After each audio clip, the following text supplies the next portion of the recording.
రాజకీయంగా కొంతకాలం కలిసి ఉండి తర్వాత ఎవరి దారి వారు చూసుకోవటం కొత్తేం కాదు. అందుకే అంటారు, మరే రంగంలో లేని విధంగా రాజకీయాల్లో శాశ్వత శత్రువులు, శాశ్వత మిత్రులు అన్నోళ్ళు ఉండరని.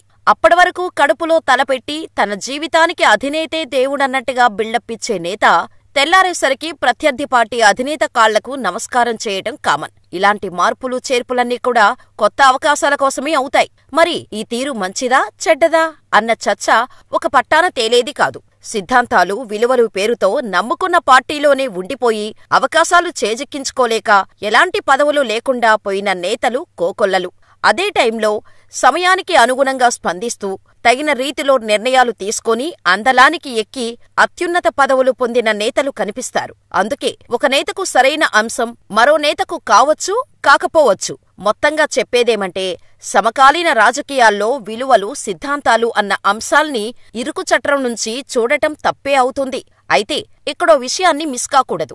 రాజకీయ అవసరాలు, పరిస్థితులకు అనుగుణంగా పార్టీలు మారడం తప్పులేదు. కాని పార్టీ మారే క్రమంలో కాని మారిన తర్వాత కాని నోటికి వచ్చినట్టుగా మాట్లాడటమే తప్పవుతుంది. తమతో కుదరక పొసగక వెళ్లిపోయిన నేతను కెలకటం ద్వారా కొత్త తలనొప్పులు తెచ్చిపెట్టుకోవటంలోనూ అర్థం లేదు. ఇప్పుడు వైసీపీకి చెందిన సీనియర్ నేత, జగన్కు వీర విధేయుడైన చెవిరెడ్డి భాస్కర్ రెడ్డి అలాంటి తప్పే చేస్తున్నారు. ఒకప్పుడు తమ అధినేతకు వీర విధేయుడైన బాలినేని శ్రీనివాసరెడ్డిని టార్గెట్ చేయటం, తాను అనే 2 మాటలకు తిరిగి 4 మాటలు అనిపించుకునే వైనం చూసినప్పుడు చెవిరెడ్డి ఆగ్రహం పార్టీకి, పార్టీ అధినేతకు చేటు చేస్తుందని చెప్పక తప్పదు. తాజాగా అదానీ ఎపిసోడ్లో మాజీ మంత్రి బాలినేని బయటకు రావటం, తనను అర్ధరాత్రి నిద్రలేపి ఫైలు మీద సంతకం పెట్టమంటే సందేహం వచ్చి పెట్టలేదని, తర్వాత రోజు మంత్రివర్గంలో ఆమోదముద్ర వేసుకున్నట్టుగా పేర్కొన్నారు. ఈ అంశం మీద చెవిరెడ్డి కావచ్చు, ఇంకొకరు ఎన్ని మాటలైనా అనొచ్చు.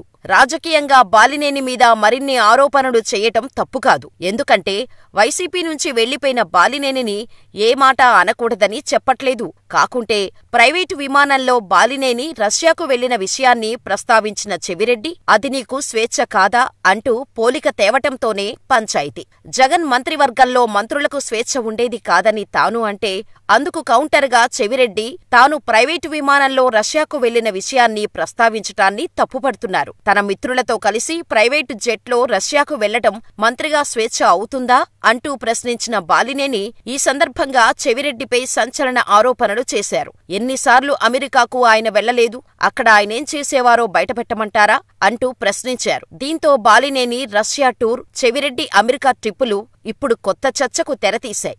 ఇవన్నీ అటు తిరిగి ఇటు తిరిగి పార్టీ అధినేత వైపు వేలు చూపేలా మారాయి. నిజానికి రాజకీయ నేతలు, అందున ఒక స్థాయికి వెళ్లిన తర్వాత పబ్లిక్ లైఫ్కి, ప్రైవేటు లైఫ్కి మధ్య స్పష్టమైన విభజన రేఖ ఉంటుంది. ఈ విషయాన్ని వదిలేసి చెవిరెడ్డి చేసిన వ్యాఖ్యలు ఆయనకే నష్టం తప్పించి బాలినేనికి కాదన్న విషయాన్ని త్వరగా గుర్తిస్తే మంచిది.